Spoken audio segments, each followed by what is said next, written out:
আসসালামু আলাইকুম ওয়া রাহমাতুল্লাহি ওয়া বারাকাতুহু। ওয়ালাইকুম আসসালাম রহমতুল্লাহ বারাকাতুহ। ওয়ালাইকুম আসসালাম রহমতুল্লাহ। দুরূদ শরীফ পড়ি আমরা। বিসমিল্লাহির রহমানির রহিম। আল্লাহুম্মা সাল্লি আলা মুহাম্মাদ ওয়া আলা আলি মুহাম্মাদ কামা সাল্লাইতা আলা ইব্রাহিম ওয়া আলা আলি ইব্রাহিম ইন্নাকা হামিদুম মাজিদ। আল্লাহুম্মা বারিক আলা মুহাম্মাদ ওয়া আলা আলি মুহাম্মাদ كما باركت على إبراهيم وعلى آل إبراهيم إنك حميد مجيد. ربي زدني علما. ربي زدني علما. ربي زدني علما. رب اشرح لي صدري ويسر لي أمري واحلل عقدة من لساني يفقه قولي وبك نستعين يا مستعان. ربي يسر ولا تعسر وتمم علينا بالخير.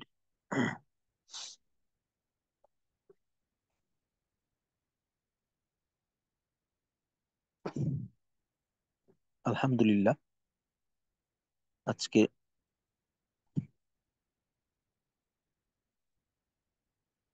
আমাদের সপ্তম ক্লাস।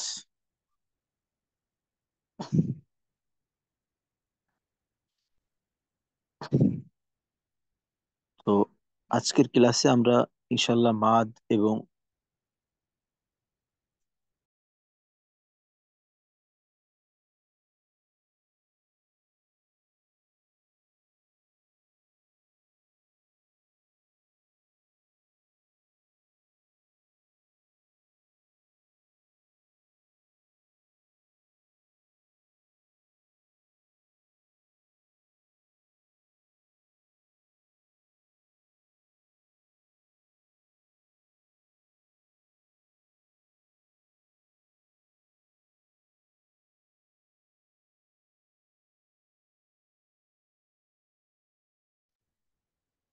আমার নেটে বোধহয় একটু সমস্যা, লাইন ডিসকানেক্ট হয়ে গেছিল। তো যা বলতেছিলাম যে আজকে আমাদের সপ্তম ক্লাস। আজকের আলোচনা হবে আমাদের মাদের আহ, তিন আলিফ মাদ, চার আলিফ মাদ, এছাড়াও এক আলিফ মাদের কিছু প্রকার, এর সাথে ওয়াকফের যে চিহ্নগুলি আছে, তো এগুলা নিয়ে ইনশাল্লাহ আজকে আমরা আলোচনা করব।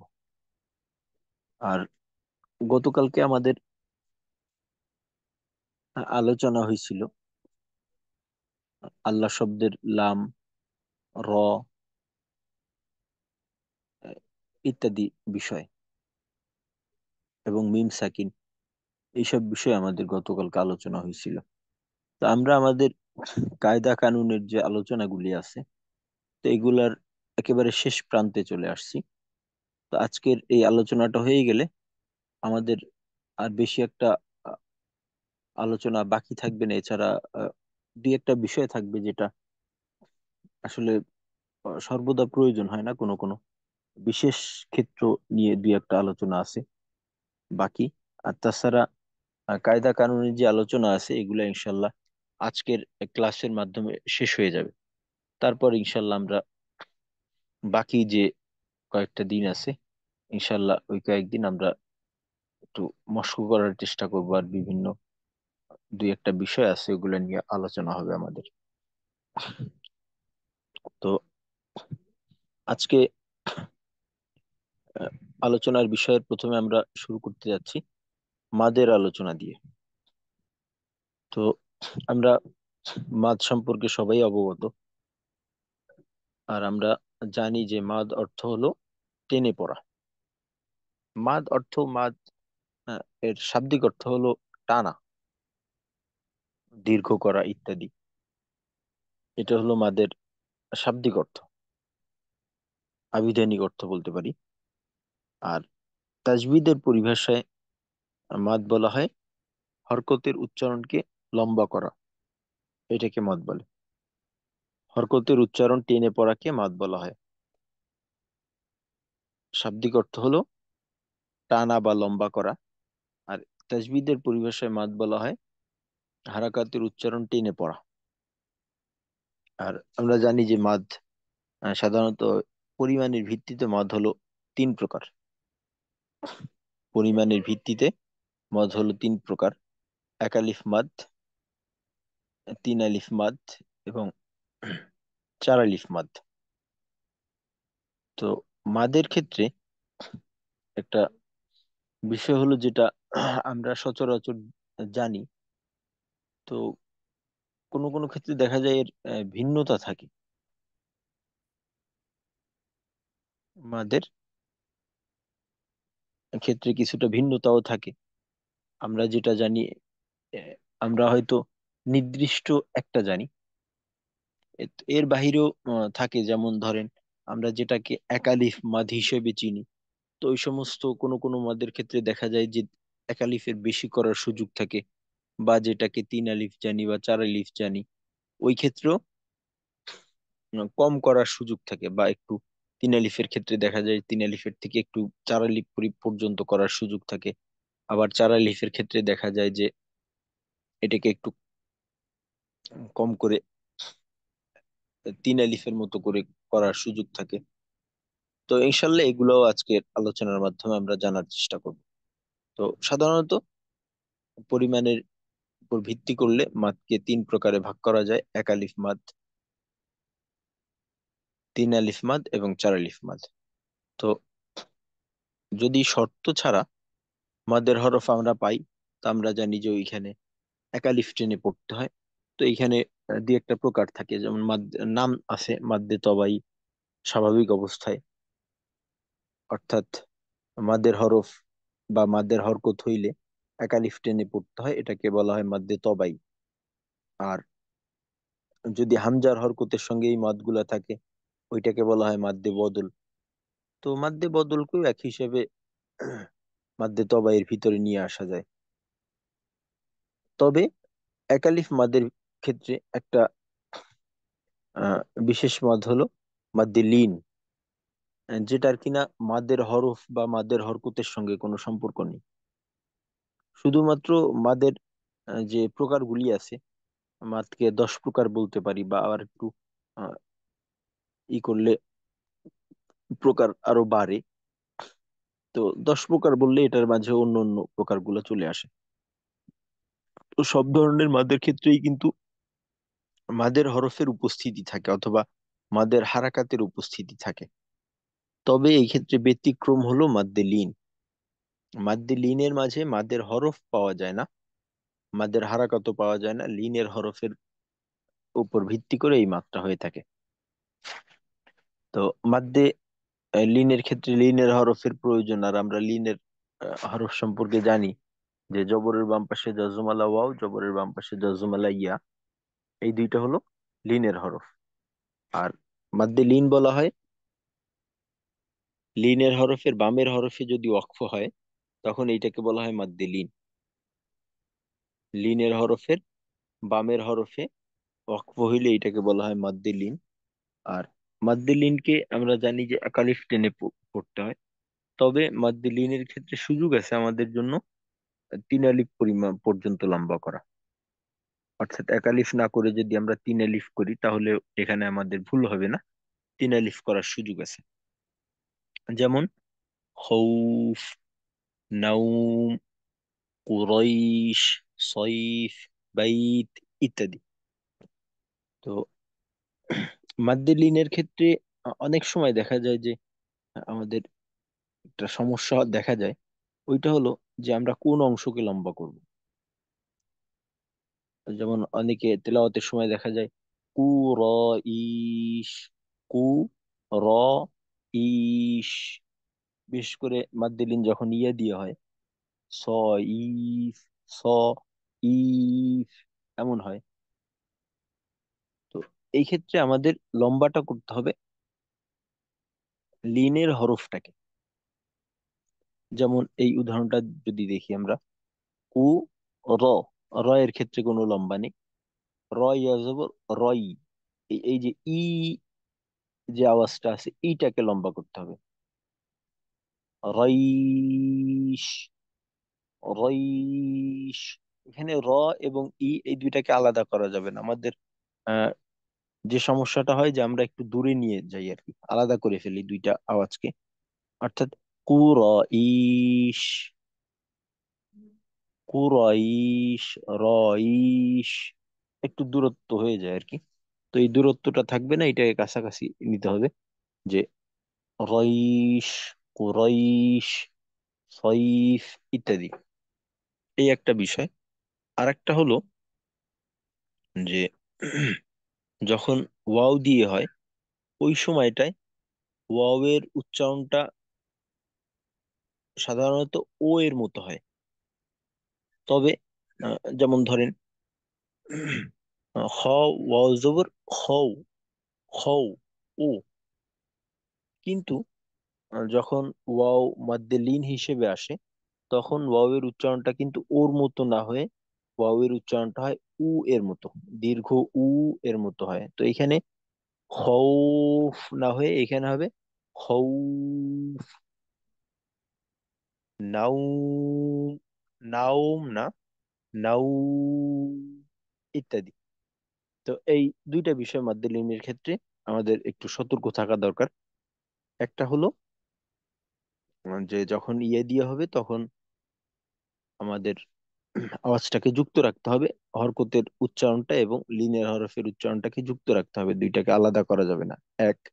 আর দ্বিতীয় বিষয় হলো যখন ওয়াও মাদ্দে লিন হিসেবে হবে তখন ওয়াও এর উচ্চারণটা যেন কোনোভাবেই ও এর মতো না হয়, তখন হবে দীর্ঘ উ এর মতো। খৌফ, নাউম।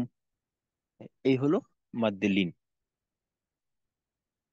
তো মাদ্দে লিনের ক্ষেত্রে আরেকটা বিষয় যেটা আমরা জানলাম, তো এটাও আমাদের মনে রাখা দরকার যে মাদ্দে লিনকে এক আলিফের থেকে বেশি করার সুযোগ আছে, এটাকে আমরা তিন আলিফ পর্যন্ত টানতে পারি। যেমন ধরেন লিইলাফি কুরাইশ إيلافهم رحلة الشتاء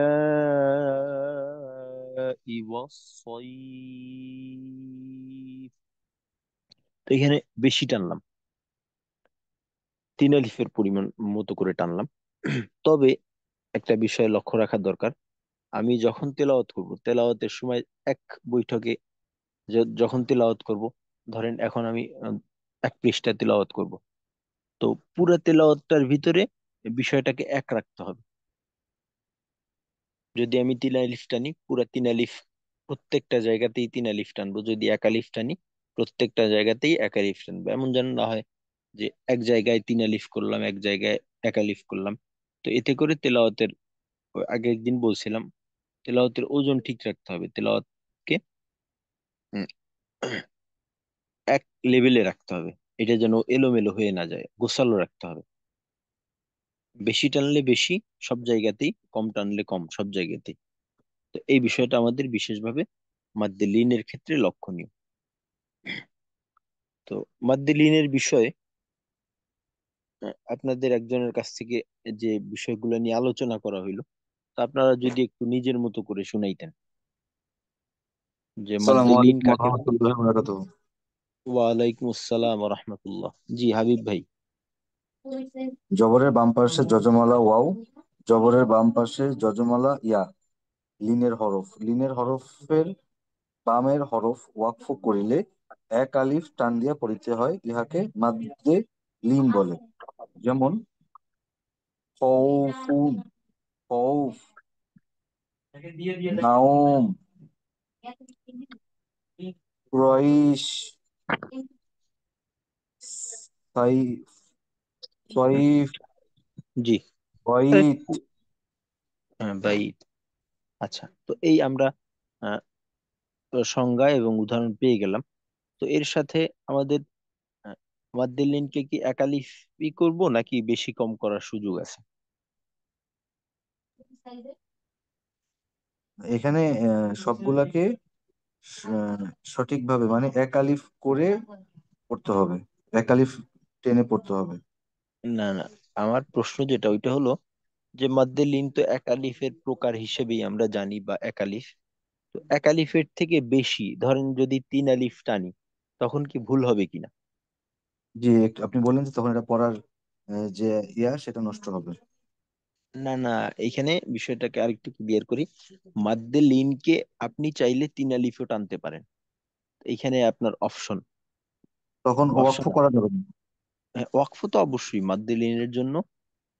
ওয়াকফ, লিনের হরফের পরের হরফে ওয়াকফ থাকাটা জরুরি। ওয়াকফ যদি না থাকে ওই ক্ষেত্রে লিনের হরফে মাদ হওয়ার কোনো সুযোগ নেই। তো এখানে কথাটা হলো, মাদ্দে লিনকে আমরা এক আলিফ হিসেবে জানলেও মাদ্দে লিনকে কিন্তু এক আলিফের থেকে বেশি করা যায়। তো আচ্ছা। এই বিষয়টা আমাদের একটু জানা থাকা দরকার এই কারণে, কারণ এমন প্রশ্ন আমাকে আহ, কখনো সম্মুখীন হয়েছে কোনো এক সময়, যে আমাকে বলছে, আমাদের আবার সমস্যা কি, যে নিজের অবস্থা যাই থাকুক না কেন, অন্যের বিষয়টা আমাদের চোখে পড়ে বেশি। তো একজনে প্রশ্ন করছিল একদিন যে, একদিন মসজিদে নামাজ পড়তে গেলাম, তো ইমাম সাহেব হুজুর দেখা যায় যে মাদ্দুলিন অনেক টেনে টেনে পড়ছে। তো এই ধরনের প্রশ্ন যেন আমাদের মাথায় না আসে, বা আমাদের এই স্বাধীনতা সম্পর্কে যেন আমাদের জানা থাকে, এই আর কি। আচ্ছা ঠিক আছে, জাজাকাল্লাহ আবিব ভাই, শুক্রিয়া। বারাকাল্লাহু ফিক। আচ্ছা, তো মাদ্দে লিন একালিফের আলোচনা আমরা এখানেই শেষ করতে পারি। বাকি যেগুলি আছে ওগুলো আমাদের জন্য সহজ হবে আশা করি ইনশাল্লাহ। তো এখন আমরা তিন আলিফের মত সম্পর্কে একটু দেখার চেষ্টা করি। তিন আলিফ, তো তিন আলিফ মদ আমরা জানি যে দুই প্রকার। একটাকে বলা হয় মাদ্দে লাজিম, আহ, ভুল বললাম, একটাকে বলা হয় মাদ্দে আরজি, আর একটাকে হলো মাদ্দে মুনফাসিল। একটাকে বলা হয় মাদ্দে আরজি আর একটাকে বলা হয় মাদ্দে মুনফাসিল। তো মাদ্দে আরজি যেটা, ওইটা হলো মাদের হরফের পরের হরফে যদি ওয়াকফ হয়, তখন এটাকে বলা হয় মাদ্দে আরজি। এই শর্তটা লিনের হরফের মতোই আর কি। এদিকে মাদের হরফের বামের হরফে যদি ওয়াকফ হয়, তো এটাকে বলা হয় মাদ্দে আরজি। তো মাদ্দে আরজিকে তিন আলিফ টেনে পড়তে হয়। তো এইখানে মাদ্দে আরজির বিষয়টা কিন্তু আহ, পরিমাণের ক্ষেত্রে মাদ্দে লিনের মতো। মাদ্দে লিনকে যেটা আমরা জানলাম যে এক আলিফের থেকে লম্বা করে তিন আলিফ পর্যন্ত করার সুযোগ আছে, ঠিক মাদ্দে আরজির ক্ষেত্রেও আমাদের একটা স্বাধীনতা আছে। মাদ্দে আরজি তিন আলিফ হিসেবে জানলেও মাদ্দে আরজিকে কিন্তু আপনি কম করে এক আলিফের মতো করতে পারেন। মাদ্দে আরজিকে কমানোর সুযোগ আছে, মাদ্দে লিনকে বাড়ানোর সুযোগ ছিল এক থেকে তিন আলিফ, আর মাদ্দে আরজিকে তিন থেকে এক আলিফ পর্যন্ত টানার সুযোগ আছে। তো মাদ্দে আরজি হলো মাদের হরফের পরের হরফে অক্ফ হইলে এক আলিফ তিন আলিফ টেনে পড়তে হয়, যেটা কিনা আমরা জানলাম যে এক আলিফ পর্যন্ত কম করার সুযোগ আছে। তো এটাকে বলা হয় মাদ্দে আরজি। যেমন ওয়ালিয়াদিন عظيم يستوفوا ذات العماد، এভাবে। আর যদি কম করি, যেমন ধরেন ওয়ালিয়াদিন عظيم يستوفون ذات العماد, এই ছোট করলাম। তো এটাও ঠিক আছে, এটা ভুল না, একটা বিষয়। আর লম্বা মাদের ক্ষেত্রে, অর্থাৎ যেখানে তিন আলিফ চার আলিফ টানা হয়, ওই সমস্ত মদের ক্ষেত্রে আমাদের অনেক সময় একটা সমস্যা হয়ে যায়, যে তিন আলিফ পরিমাণ সময়টা বা চার আলিফ পরিমাণ সময়টায় আমরা ঠোঁটের অবস্থাকে একরকম না রেখে ঠোঁটের অবস্থাটাকে পরিবর্তন করি। অর্থাৎ ধরেন মাদের টানের শুরুতে আমাদের ঠোঁটের খোলার পরিমাণটা ছিল একরকম, শেষের দিকে গিয়ে দেখা গেল যে ঠোঁটের খোলার পরিমাণটা আমরা বাড়াইলাম বা কমাইলাম, অথবা ঠোঁটটাকে একটু গোল করলাম। ওই ক্ষেত্রে আমাদের টানটা অসুন্দর হয়ে যায়। যেমন ধরেন ইয়াস্তাউফু, তিন আলিফ সময়টা একেবারেই ঠোঁটকে গোল করে রাখতে হবে। তো এইখানে যদি আমি শুরুর দিকে গোল রেখে আস্তে আস্তে মাঝের দিকে খোলা শুরু করি, শেষের দিকে খুলে ফেললাম, অথচ তখনও মাদের টান শেষ হয়নি, তখন আওয়াজটা পরিবর্তন হয়ে যায়। যেমন ইয়াস্তাউফুন, ও এই ধরনের হয়ে যায়। তো ঠোঁটটাকে গোল রেখেই আমাদের টানটাকে শেষ করতে হবে। টানটাকে শেষ না করা পর্যন্ত ঠোঁটের অবস্থার মাঝে কোনো পরিবর্তন আসবে না। তো মাদ্দা আরজি বলা হয়। মাদের হরফের পরের হরফে যদি ওয়াকফ হয় তো এটাকে বলা হয় মাদ্দা আরজি। তো এখানে আমরা 3 আলিফ টেনে পড়বো, তবে চাইলে আমরা এক পরিমাণটাকে কম করতে পারি, সুযোগ আছে আমাদের জন্য। এক। দ্বিতীয়ত ছিল মাদ্দে মুনফাসিল। মুনফাসিল বলা হয়, শব্দের অর্থ হলো, মুনফাসিল শব্দের অর্থ হলো আলাদা, পৃথক হওয়া। তো মাদের হরফের পরে অন্য শব্দের শুরুতে যদি হামজা থাকে, তো এই ক্ষেত্রে আমরা বুঝতে পারি যে লম্বা হামজা যদি বলি, আমরা জানি যে হামজা দুই রকম হয়। একটা হলো গোল হামজা, আবার অনেক সময় দেখা যায় আলিফ আকারে, আলিফের রূপে থাকে। আর আলিফে আমরা জানি যে হরকত নিতে পারে না, তো আলিফে যখন হরকত দেওয়া হয় ওইটাকে আর আলিফ বলা হয় না, ওইটাকে বলা হয় হামজা। তো মাদের হরফের পরে অন্য শব্দের শুরুতে যদি হামজা থাকে, বা এখানে লম্বা হামজা বলতে পারি, কারণ শব্দের শুরুতে যদি হামজা আসে ওই হামজাটা কখনো গোল লেখা হয় না, এটা লেখার একটা রীতি। শব্দের শুরুতে যদি হামজা থাকে তখন হামজাকে লম্বাই লেখা হয়, আর শব্দের মাঝে বা শেষে ওই ক্ষেত্রে গোল হামজা ব্যবহার করা হয়। তো মাদের হরফের পরে যদি লম্বা হামজা পাই, ওই ক্ষেত্রে এটাকে বলা হয় মাদ্দে মুনফাসিল। তো মাদ্দে মুনফাসিলকে 3 আলিফ টেনে পড়তে হবে। আর মাদ্দে মুনফাসিল চেনার জন্য একটা চিহ্ন ব্যবহার করা হয়, চিকন চিহ্ন বলা হয় এটাকে, যেটা এখানে দেওয়াই আছে।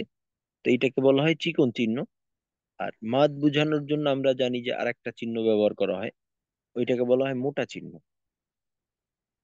চিকন চিহ্ন যেটা কিনা দেখতে এমন থাকে, এটাকে বলা হয় চিকন চিহ্ন। আর মোটা চিহ্ন হলো এভাবে টান দিয়ে মাথাটাকে এরকম একটু নিম্নমুখী করে কোনাকুনি করা হয়, কিন্তু চিকন চিহ্নটা একেবারে ঢেউয়ের মতো থাকে। তো মাদ্দা আরজিকে বোঝানোর জন্য চিকন চিহ্ন ব্যবহার করা হয়। তো আসলে চিকন চিহ্ন থাকা না থাকা, এটা মাদ হওয়া না হওয়ার ব্যাপারে কোনো প্রভাব ফেলে না, বরঞ্চ এইটা শুধুমাত্র বোঝার জন্য দেওয়া হয়। যদি নাও দেওয়া হইতো তারপরেও এখানে আমাকে 3 আলিফ পরিমাণ টেনেই পড়তে হইতো। তো মাদ্দে মুনফাসিলের ক্ষেত্রে আমাদের জন্য সুযোগ আছে 3 আলিফ থেকে একটু বেশি পড়া। আমরা এটাকে 4 আলিফ পরিমাণ করলাম, সমস্যা নেই, এই স্বাধীনতা আমাদের আছে। তবে মাদ্দে মুনফাসিলকে কিন্তু কোনোভাবেই 3 আলিফের থেকে কম করার সুযোগ নেই, এটাকে 3 আলিফ পরিমাণই করব, চাইলে বাড়াইতে পারি, কমানোর সুযোগ নেই। তো মাদ্দে মুনফাসিল কাকে বলে? মাদ্দে মুনফাসিল বলা হয় মাদের হরফের পরে যদি লম্বা হামজা আসে, এভাবেও বলতে পারি, অথবা মাদের হরফের পরে যদি পরবর্তী শব্দে লম্বা হামজা পাওয়া যায়, বা হামজা লম্বা, এটা বলতেও পারি নাও বলতে পারি।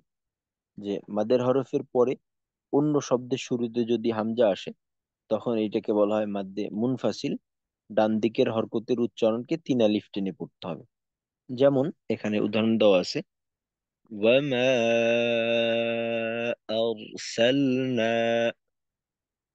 আরসালনা ইলাইক, ওয়ামা উমিরু ইল্লা, ইত্যাদি। তো 3 আলিফ মাদের আমরা দুইটা প্রকার পেয়ে গেলাম, একটা মাদ্দে আরজি, দ্বিতীয়টা হইলো মাদ্দে মুনফাসিল। তো মাদ্দে আরজি হলো মাদের হরফের পরে পরের হরফে ওয়াকফ করলে এটাকে বলা হয় মাদ্দা আরজি। 3 আলিফ টেনে পড়বো, চাইলে কমাইতে পারি 1 আলিফ পরিমাণ। আর মাদ্দে মুনফাসিল, মাদের হরফের পরবর্তী শব্দে যদি হামজা থাকে তো এটাকে বলা হয় মাদ্দে মুনফাসিল। 3 আলিফ টেনে পড়তে হবে। চাইলে আমরা 1 আলিফ বাড়াইয়ে 4 আলিফ করতে পারি। তো এখন আপনারা একটু বলে শুনান 3 আলিফ মধ্যের প্রকার দুইটা, বা অস্পষ্ট থাকলে জানাবেন। আসসালামু জি আলাইকুম মাহফুজ ভাই। উস্তাদ। ওয়ালাইকুম আসসালাম ওয়া রাহমাতুল্লাহ। আহ, মাদের হরফের পরের হরফে যদি ওয়াকফ হয় তাহলে সেটা মধ্যে আরজি। মধ্যে আরজিকে 3 আলিফ টেনে পড়তে হয়, তবে এক্ষেত্রে 1 আলিফ টেনে পড়ার সুযোগ রয়েছে। যেমন আহ, ওয়ালি ওয়ালিয়াদিন আযীম ইয়াস্তাউফুন যাতিল ইমাদ। মাহফুজ ভাই, আমরা আহ, তেলাওয়াতের ক্ষেত্রে একটা বিষয় যে অনেক সময় দেখা যায় একটু কম করার সুযোগ থাকে বা বেশি করার সুযোগ থাকে। তো আমরা সবসময় বেশিটা গ্রহণ করার চেষ্টা করব, পরিমাণ জি সর্বদাই বেশিটা গ্রহণ করার চেষ্টা করব। তা আপনার উদাহরণ বলার ক্ষেত্রে কিন্তু 3 আলিফ পূর্ণ হইল না। আপনার তিলাওয়াতের যে গতি, এই গতি অনুযায়ী 3 আলিফটা আরেকটু লম্বা হওয়া দরকার। তো এটাকে আর একটু দীর্ঘ করবেন আর কি। আচ্ছা ঠিক আচ্ছা। আছে, তারপর। তারপর মদের হরফের পরের হরফে যদি লম্বা হামজা আসে তখন সেটা মধ্যে মুনফাসিল ডান দিকের হরকতের উচ্চারণ 3 আলিফ টেনে পড়তে হয়। ওয়ামা আরসালনা আরসাল আরসালনা ইলাইক ওয়ামা উমেরু ইল্লা ওয়ামা আদ আদ আদরক ইলাই ইলাইনা ইয়া বাহুম ফি আহসানি। আচ্ছা ঠিক আছে, মাশাল্লাহ, জাযাকাল্লাহু খাইর, সুন্দর হয়েছে। আচ্ছা, তো এখন আমরা 4 আলিফ মাদের দিকে যাই। তো 4 আলিফ মাদ হলো মোট 5 প্রকার। তো 5 প্রকারের ভিতরে একটা প্রকার একটু আলাদা, আর বাকি 4টা প্রকারকে বলা হয় মাদ্দে লাজিম। তো ওইখানে কম করার কোনো সুযোগ নেই, ওইখানে একেবারে পূর্ণ করতে হবে 4 আলিফ। আর একটা প্রকার যেটাকে কিনা বলা হয় মাদ্দে মুত্তাসিল। তো মাদ্দে মুত্তাসিলের বিধানটা হলো মাদ্দে আরজির মতো অনেকটা। যে ওই ক্ষেত্রে 3 আলিফ, ও না আমি ভুল বললাম, মাদ্দে আরজির মতো না, মাদ্দে মুনফাসিলের মতো। অর্থাৎ এখানে 3 থেকে 4 আলিফ, অর্থাৎ 1 আলিফ কমানোর সুযোগ আছে। মাদ্দে মুত্তাসিল যেটা, ওইখানে 1 আলিফ করার সুযোগ, ওই 3 আলিফ করার সুযোগ আছে, যেটা কিনা 4 আলিফের প্রকার হিসেবে উল্লেখ করা হয়। ওইটা হলো একই শব্দে মদের হরফের পরে হামজা আসলে এটাকে বলা হয় মাদ্দে মুত্তাসিল। ডান দিকের হরকতের উচ্চারণকে 4 আলিফ টেনে পড়তে হবে। আর এইখানে এই সংজ্ঞাটাকে সংক্ষেপ করতে পারি যে মদের হরফের পর গোল হামজা আসলে মাদ্দে মুত্তাসিল 4 আলিফ টেনে পড়তে হয়। কারণ একটু আগেই বললাম যে শব্দের শুরুতে হামজা আসলে ওইটা সর্বদাই লম্বা হামজা রূপে লেখা হয়। আর শব্দের মাঝে বা শেষে হামজা আসলে ওইটাকে সর্বদা গোল করে লেখা হয়। তো যেহেতু এইখানে শব্দ একটা ভূমিকা পালন করে এই মদের ক্ষেত্রে, একই শব্দের ভিতর হওয়া বা বাদ্যে মুনফাসিলের ক্ষেত্রে আলাদা শব্দের ক্ষেত্রে হওয়া, তো এই জন্য গোল এবং লম্বা এই দুইটা বিষয় মনে রাখলেই আমাদের জন্য বোঝাটা সহজ হবে। আর যেহেতু এটা 4 আলিফের মদের প্রকার, তো এই ক্ষেত্রে মোটা চিহ্ন ব্যবহার করা হয়, যেমনটা কিনা এই উদাহরণের মাঝেই দেওয়া আছে। তো এই মোটা চিহ্ন হয়তো কোনো কোনো ক্ষেত্রে নাও থাকতে পারে। তো ওই ক্ষেত্রে যেন আমাদের এই মাত্রা ছুটে না যায়, ওই ক্ষেত্রেও যেন আদায় করতে পারি। তো এই জন্য আমাদের সংজ্ঞাটাকে মনে রাখা, যে মদের হরফের পরে যদি আমরা গোল হামজা পাই, তো এই ক্ষেত্রে আমরা 4 আলিফ টেনে পড়বো। এইটাকে বলা হয় মাদ্দে মুত্তাসিল। তবে এখানে আমাদের জন্য সুযোগ আছে এক আলিফ কমিয়ে তিন আলিফ পরিমাণ টানা। যেমন এখানে উদাহরণ হিসেবে দেওয়া আছে ইলান,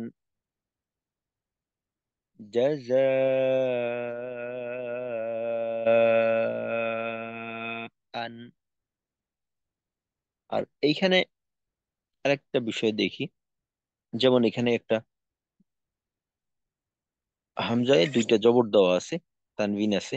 তো এইখানে যদি আমরা অক্ফ করি, দুই জবরে অক্ফ করলে কিন্তু একালিফ টেনে পড়তে হয়। আমরা জানি যে এটাকে মাদ্দে আওয়াজ বলে। এটা একালিফ মাদ্দের একটা প্রকার।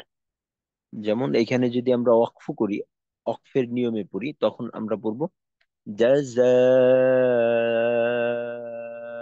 আ ইলা উলাইকা শুহাদা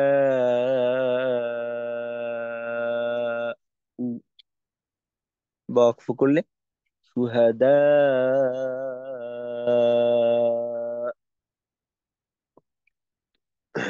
এই এই সমস্ত ক্ষেত্রে যেখানে দেখা যায় যে ওয়াকফ করা হয় মাদের টানের পরে এবং তারপর হামজা থাকে, ওই ক্ষেত্রে একটা সমস্যা হয় কি, হামজার উচ্চারণটা অনেকের ক্ষেত্রে দেখা যায় যে স্পষ্ট হয় না, হামজার উচ্চারণটা বোঝা যায় না। তো এখানে টানের শেষে কিন্তু আমাদের অবশ্যই হামজার মাখরাজে গিয়ে আওয়াজটাকে আটকাইতে হবে, অন্যথায় হামজাটা বাতিল হয়ে যাবে, শব্দ পূর্ণ হবে না, শব্দের গঠন ঠিক থাকবে না, শব্দ পূর্ণ হবে না, হামজাটা শব্দের থেকে বাতিল হয়ে যাবে। যেমন ধরেন এইখানে যদি আমি এইভাবে পড়ি সুহাদা, এখানে কিন্তু হামজার আওয়াজটাকে পাওয়া গেল না। তো হামজার আওয়াজটা প্রকাশ করার জন্য আমাদের যেভাবে করতে হবে সুহাদা, একটু আওয়াজটাকে শক্ত করে বোঝানো যে শেষে একটা হামজা আছে।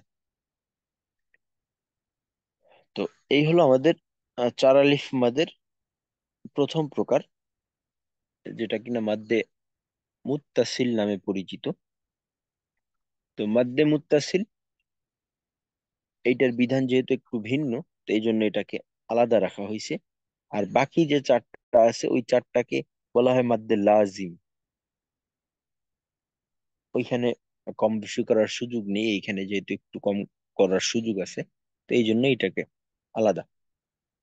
আচ্ছা, এই মাদ্দে মুত্তাসিলটা একটু বলে উদাহরণ করে শোনাবেন।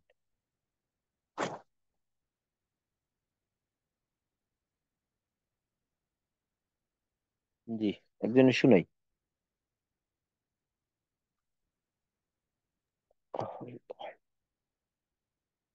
আসসালামু আলাইকুম উস্তাদ। ওয়ালাইকুম আসসালাম রহমতুল্লাহ। জি মাহফুজ ভাই। একই শব্দে মদের হরফের পরে যদি গোল হামজা আসে তাহলে সেটা মধ্যে মুত্তাসিল হয়, এবং তা ডান দিকের হরকতের সাথে চার আলিফ টেনে পড়তে হয়। যেমন ইলান। আর যদি অক্ষ করি তাহলে ইলা জি জাজা জাজা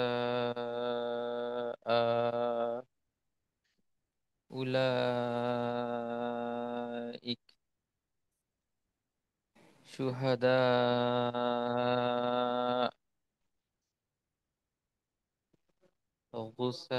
غثاء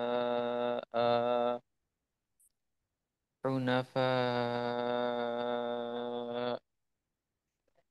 إذا جاءك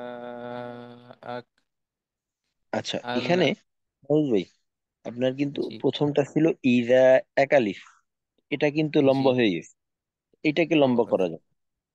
ভুলে হয়ে গেছে উস্তাদ, মানে জি জানি এক আলিফ হবে কিন্তু একটু ভুলে হয়ে গেছে। জি ইজা জি জাআকা আল মালাইকা। জি, ঠিক আছে, মাশাল্লাহ। আচ্ছা,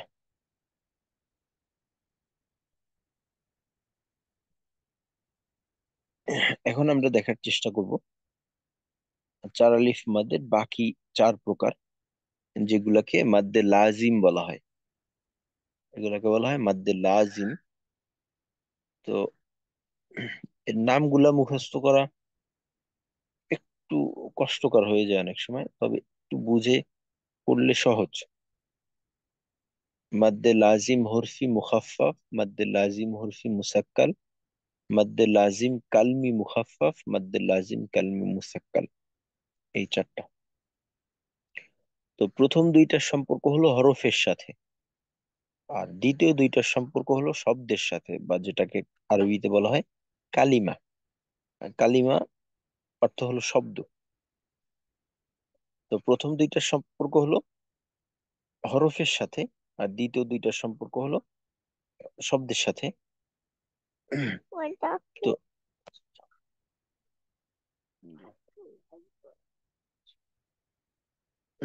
আচ্ছা, তো হরফের আমরা জানি যে কোরআন শরীফের সূরার শুরুতে কিছু কিছু সূরার শুরুতে এরকম হরফ থাকে, এগুলাকে বলা হয় হুরুফে মুকাত্তাআত। হুরুফে মুকাত্তাআত বলা হয় এই হরফগুলোকে। তো এইখানে কোনো হারাকাত দেওয়া থাকে না, হরফের নাম পড়তে হয়। তো এই নামগুলো কোনো কোনো ক্ষেত্রে এক আলিফ হয়, কোনো কোনো ক্ষেত্রে চার আলিফ হয়। আমরা যখন হরফের নাম নিয়ে আলোচনা করছিলাম তখন এই বিষয়টা ওইখানে গেছিল। তো এখন বিষয়টা হলো যে হরফের উপর যদি মোটা চিহ্ন থাকে এবং বামে তাসদিদ না থাকে, হরফের উপর মোটা চিহ্ন বামে যদি তাসদিদ না থাকে, তো এটাকে বলা হয় মাদ্দে লাজিম হরফি মুখাফফাফ। আর হরফের উপর যদি মোটা চিহ্ন থাকে আর বামে তাসদিদ থাকে, তো এটাকে বলা হয় মাদ্দে লাজিম হরফি মুসাক্কাল। তাসদিদ না থাকলে মুখাফফাফ, আর তাসদিদ থাকলে মুসাক্কাল। উভয়টার ক্ষেত্রেই চার আলিফ টেনে পড়তে হবে। যেমন আলিফ লাম র, কাফ হা ইয়া আইন صاد ইত্যাদি। এখানে তাসদিদ নেই, এটা হলো মুখাফফাফ, হরফি মুখাফফাফ।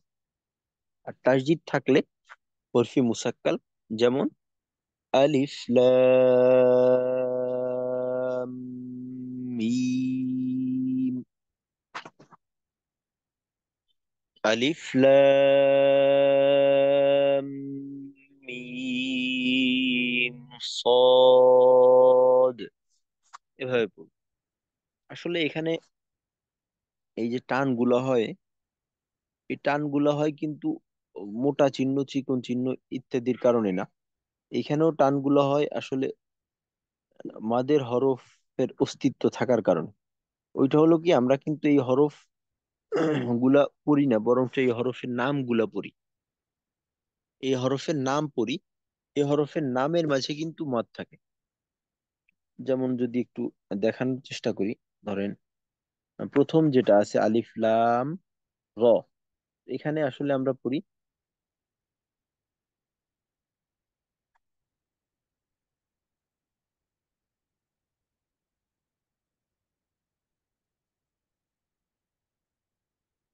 এইটা পড়ি।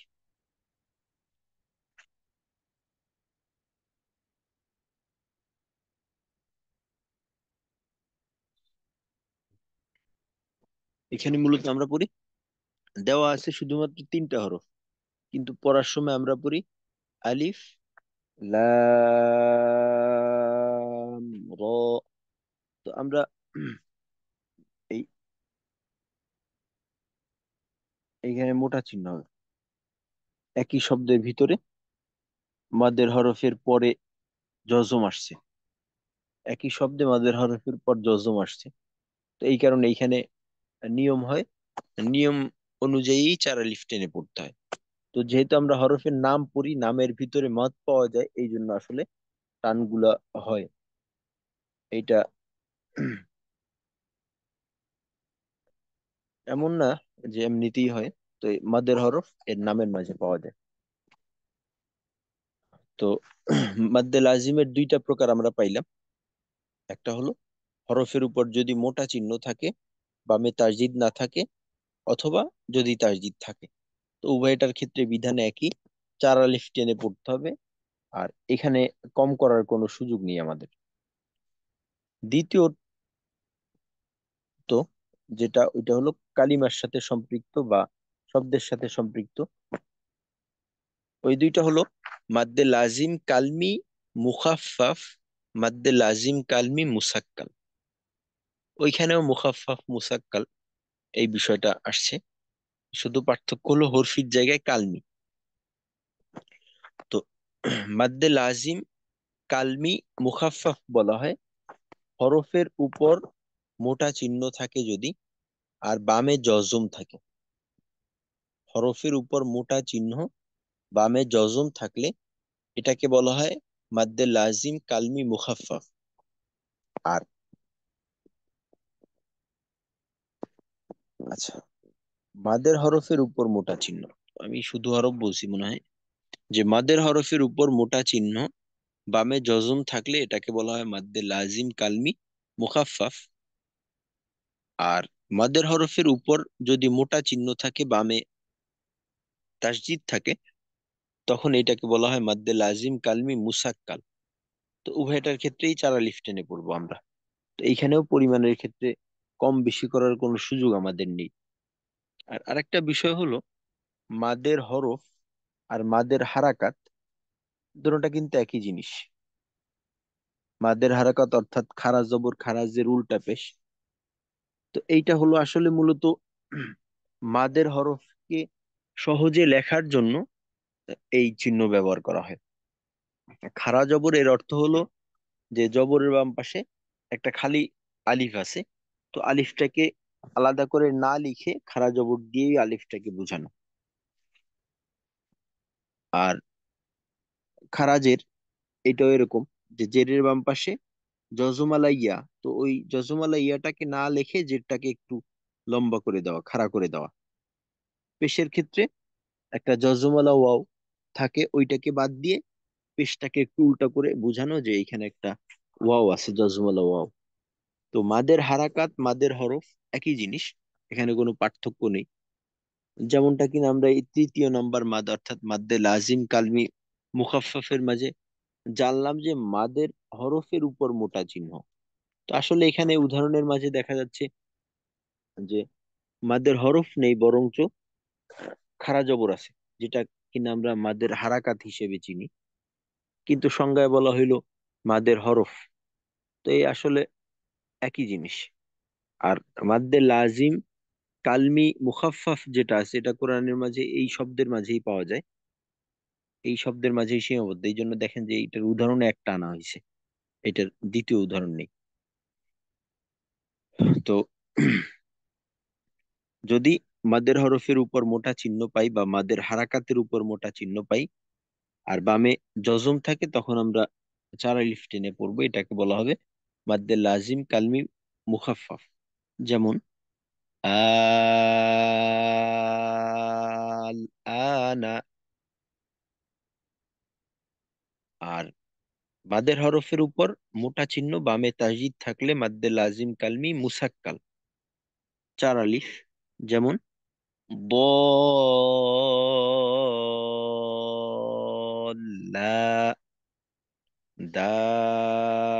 دابة أتحاجوني ولا الضالين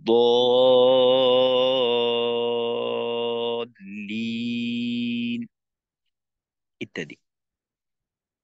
তো এই চারটা গেল আমাদের মাদ্দে লাজিমের প্রকার, যেখানে আমাদের জন্য কম বেশি করার কোনো সুযোগ নেই। হরফের ক্ষেত্রে দুইটা, আর কালিমার ক্ষেত্রে দুইটা, বা শব্দের ক্ষেত্রে দুইটা। তো এই মাদ্দে লাজিমের প্রকারগুলা আপনারা একটু শুনান।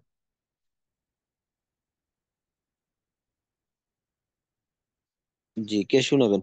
একজন একটু হিম্মত করি ইনশাল্লাহ।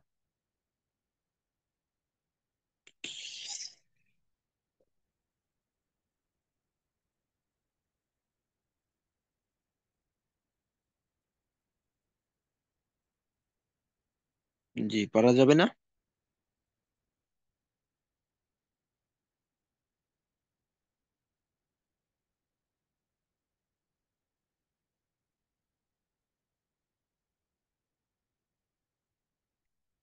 আচ্ছা, আপনারা কি এই প্রকারগুলো বুঝতে পারলেন কিনা?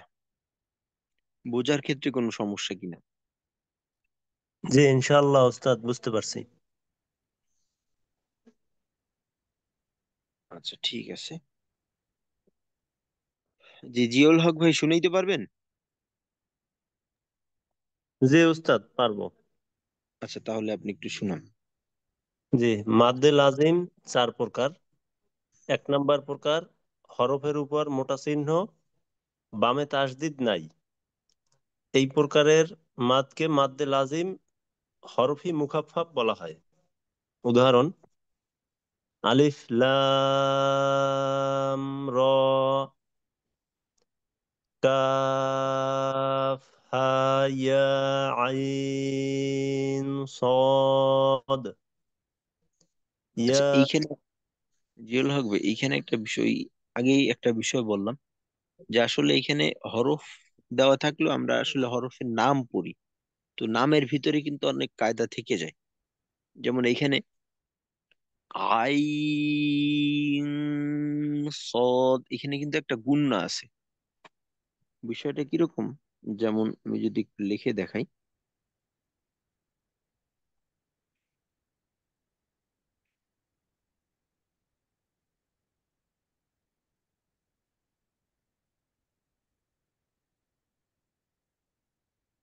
এই যে দেখেন, এই আইন, আইন ইয়া জবর আই, পরে নুনে জজম আছে। তো নুনে জজম, জজমালা নুনকে নুন সাকিন বলে। তো নুন সাকিনের পরে সদ ইকফার হরফ থাকার কারণে কিন্তু গুণনা করতে হয়। তো এখানে আইন না বলে আই, চার আলিফ শেষ করার পর নুনে অর্থাৎ নতে গিয়ে গুণনা করতে হবে, ইকফা গুণনা, তারপর সদ। অর্থাৎ তখন হবে আই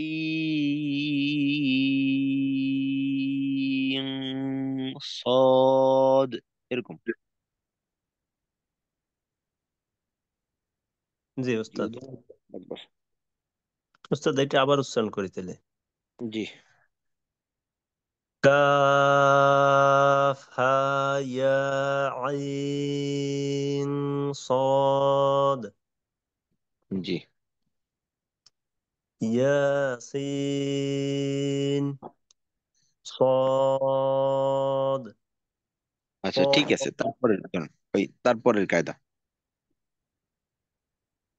হরফের উপর মোটা চিহ্ন, বামে তাসদিদ হইলে মাদ্দে লাজিম হারফি মুসাক্কাল বলা হয়। যেমন: আলিফ লাম মিম, আলিফ লাম মিম সদ, আলিফ লাম মিম র,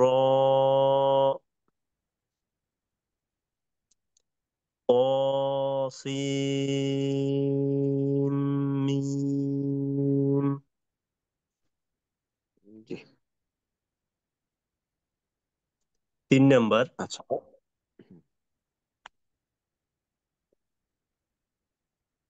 মাদের হরফের উপর মোটা চিহ্ন, বামে জজম, মাদ্দে লাজিম কালমি মুখাফফাফ। যেমন: আল আন।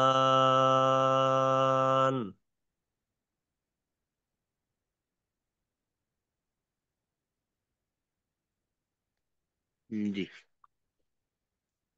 4 নাম্বার, মাদের হরফের উপর মোটা চিহ্ন, বামে তাসদিদ, মাদ্দে লাজিম কালমি মুসাক্কাল 4 আলিফটা নিয়ে পড়তে হয়, যেমন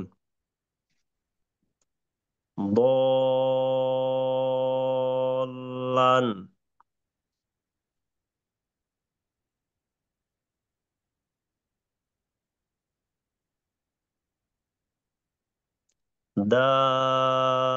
দাবাতিন, আতুহাজ্জুনি,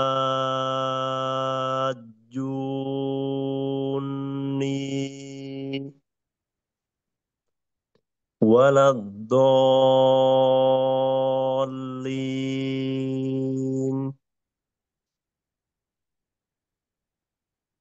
আচ্ছা, ঠিক আছে, মাশাআল্লাহ, জাযাকাল্লাহু খাইর, ভালো হয়েছে। আচ্ছা, এই গেল আমাদের মাদের আলোচনা। তো মাদের উপস্থিতি তেলাওয়াতের ভিতরে খুব বেশি, আর এগুলা পরিমাণের দিকে আমাদের লক্ষ্য রাখা জরুরি। আর মাদ না থাকার পরেও টানা, অথবা মাদ আছে এই বাদ দেওয়া, এই দুইটা কিন্তু বড় ভুল হিসেবে গণ্য করা হয়। যদি মাদ না থাকে কিন্তু আপনি মাদ করলেন বা টানলেন, তো এটা একটা বড় ভুল। অথবা মাদ আছে আমি বাদ দিলেন, এটাও একটা বড় ভুল। তো মাদের ক্ষেত্রে আমরা এক তো হলো পরিমাণের দিকে খেয়াল রাখবো, আর দ্বিতীয়ত গুরুত্ব সহকারে মাদকে আদায় করা।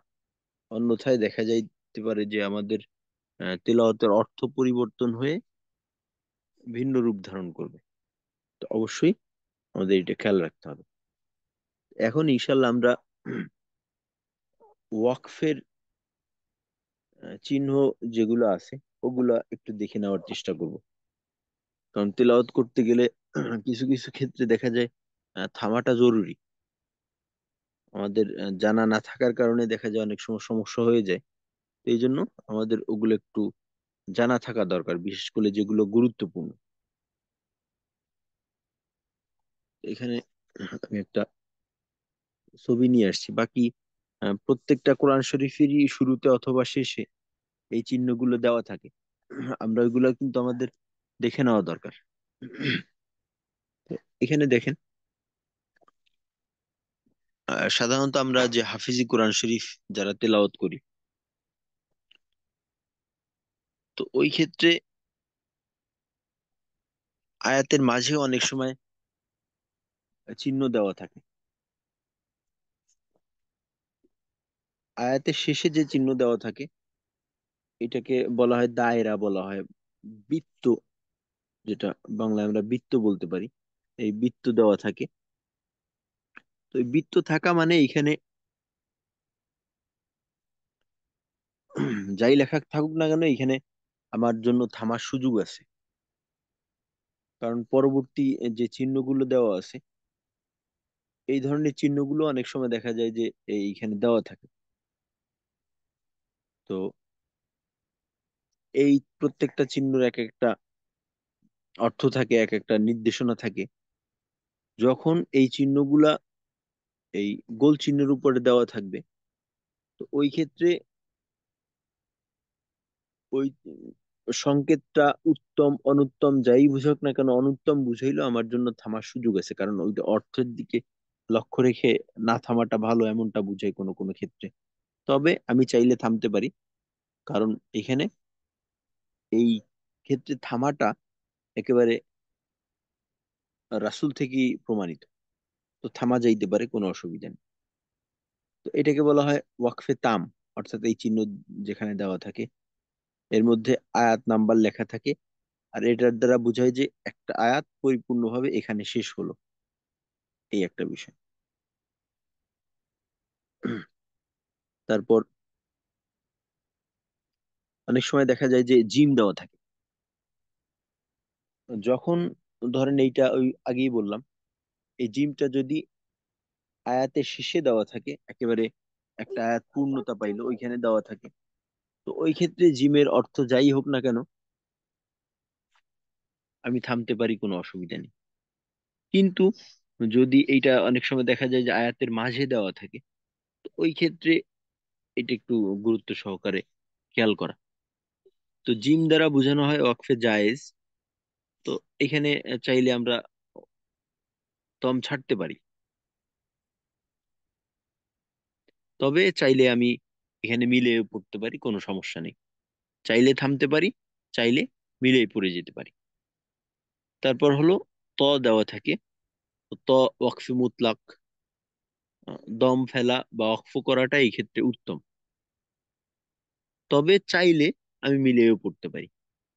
এখানে পূর্বেরটার থেকে ভিন্নতা যেটা, যে পূর্বেরটার ক্ষেত্রে চাইলে থামতেও পারি, চাইলে মিলেও পড়তে পারি, উভয়টাই একই বিষয়।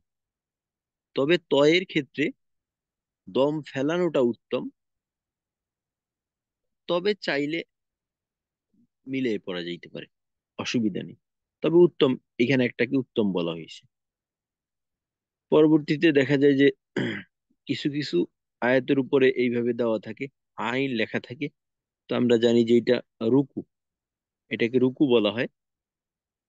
রুকু মানে হইলো যে একটা আলোচনা শেষ। যেমন আমরা বইয়ের ক্ষেত্রে দেখা যায় যে একটা প্যারা থাকে, একটা প্যারা, তার মানে একটা বিষয়ের আলোচনা এখানে শেষ হলো, পরবর্তী প্যারার থেকে আর একটা আলোচনা শুরু করা হয়। তো আইন দিয়ে রুকু বোঝানো হয়। রুকু মানে একটা প্যারা, এরকম। আর একটা চিহ্ন থাকে, যা দেওয়া থাকে, এটাকে বলা হয় ওয়াকফে মুজাওয়াজ। এই ক্ষেত্রে থামা যাবে, তবে না থামা ভালো। চাইলে থামতে পারি, না থামা ভালো। তো এইখানেও দুইটা বিষয়ই আছে, থামা যাবে, আবার মিলেও পড়া যাবে। তবে এখানে একটা বিষয় ভালো, ওইটা হলো না থেমে পড়ে যাওয়া ভালো। তারপর কখনো কখনো এই চিহ্নগুলো একটু বেশি দেখা যায়, এই এতক্ষণ যেগুলো গেল, যে জিম, ত, জা, লাম আলিফ, এই চিহ্নগুলো সাধারণত প্রায় আয়াতের সঙ্গেই পাওয়া যায়, একটু পর পর পাওয়া যায়। এই বিষয়গুলোকে তো আমরা জানলাম যে এখানে আসলে থামা না থামা এটা অনেক বড় ভূমিকা পালন করেন। এটা উত্তম অনুত্তমের বিষয় আর কি। কিন্তু এখন থেকে যে চিহ্নগুলো আসতেছে, এইগুলো একটু কম পাওয়া যায়। তো যেমন এইখানে কফ, ফা, অক্ষে আমর বলা হয় এটাকে। এটা থামার নির্দেশ করে। আর থামা ভালো, থামাটা ভালো। তবে আপনি না থেমে পড়তে পারেন, গুনাহ হবে, বিষয়টা এমন না। পরে যেটা, এটা একটা ব্যতিক্রমী জিনিস, সাক্তা বলে। সিন, কাফ, তা, গোলতা, হা, সাক্তা।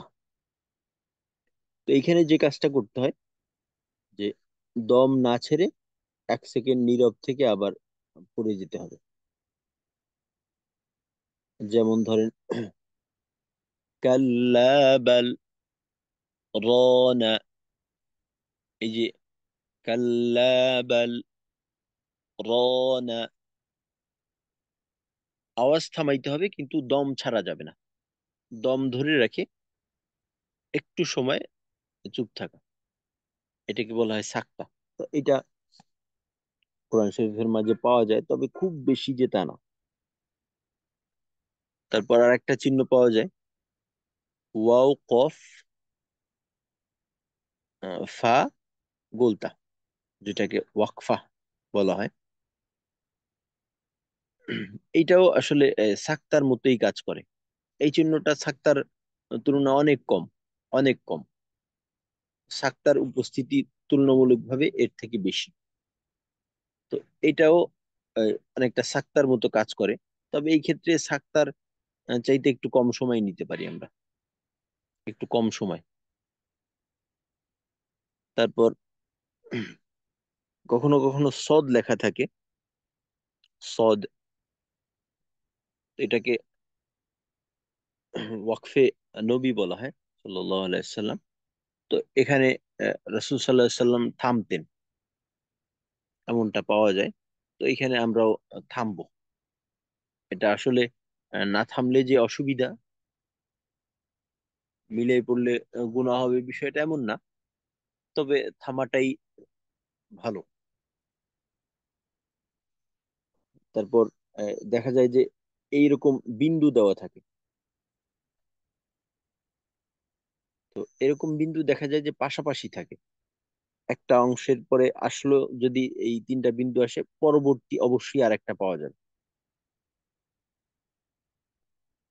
পরবর্তীতে আবার এই তিনটা বিন্দু অবশ্যই পাওয়া যায়। এটা কখনোই শুধুমাত্র এক জায়গায় পাওয়া যায় না, পাশাপাশি দুই জায়গায় পাওয়া যায়।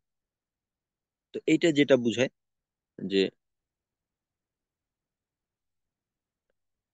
যে এই ছয়টা ফোঁটা, প্রথম তিনটা ফোঁটা কয়েক শব্দের পর আরো তিনটা ফোঁটা থাকে, এইটাই বোঝানো বলা হইতেছে। তো প্রথম তিনটা ফোঁটার কয়েকটা শব্দ পর আবার আরো তিনটা ফোঁটা পাওয়া যায়। এই ক্ষেত্রে আমাদের যেটা করণীয়, যে যে কোনো এক স্থানে থামবো। যদি প্রথমটায় থামি, ওই ক্ষেত্রে দ্বিতীয়টায় থামবো না, আর প্রথমটায় যদি না থামি, দ্বিতীয়টায় থামবো।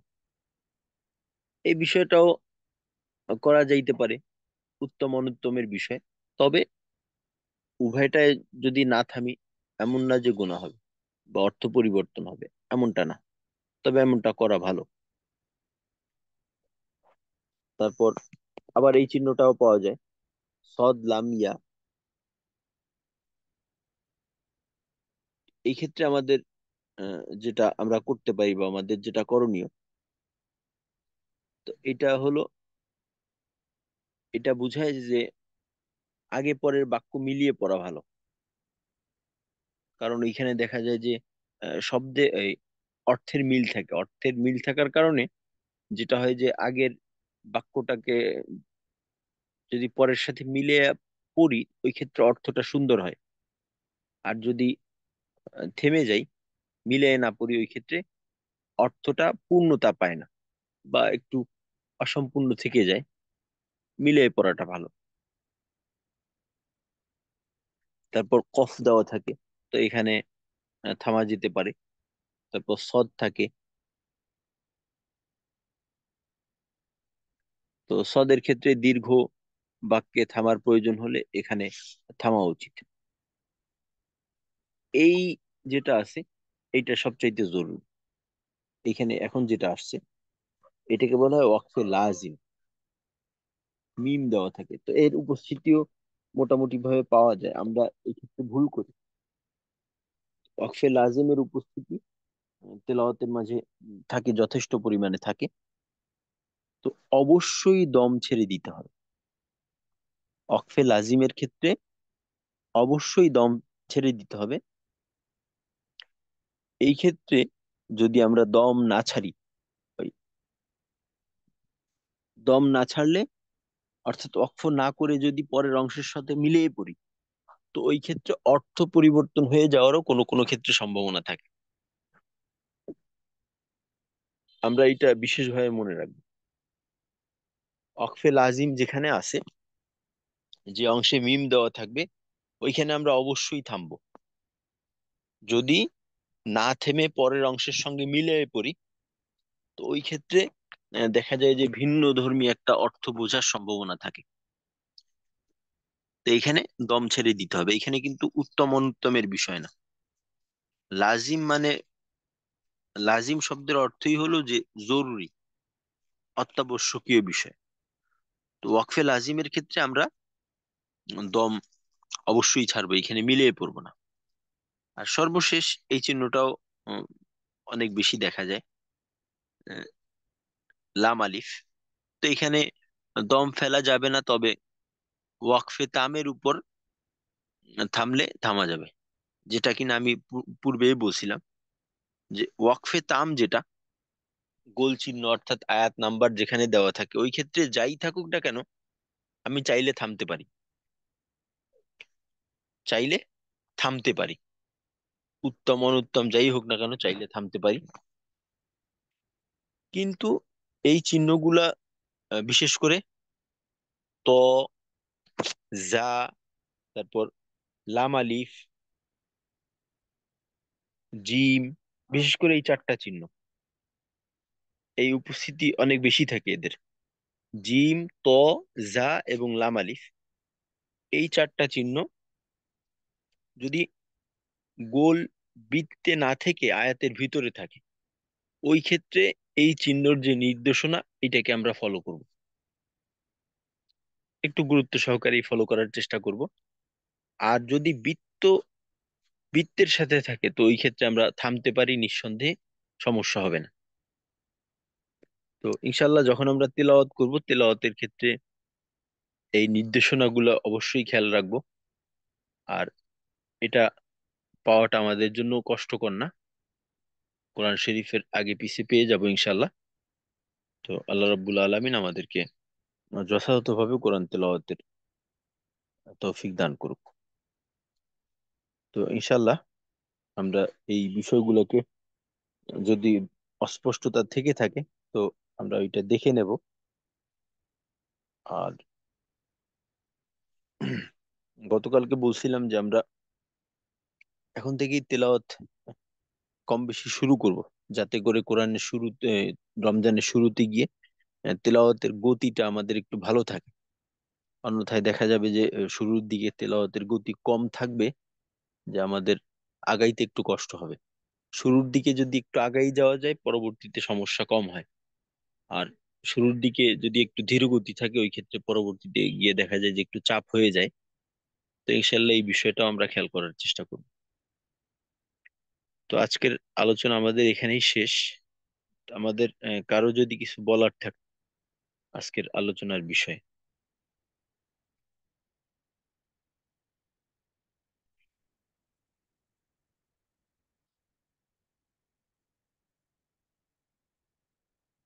আচ্ছা, মনে হয় কিছু বলার নেই। তো আমরা তাহলে এখানেই শেষ করছি। আসসালামু আলাইকুম রহমতুল্লাহি ওয়া বারাকাতুহু।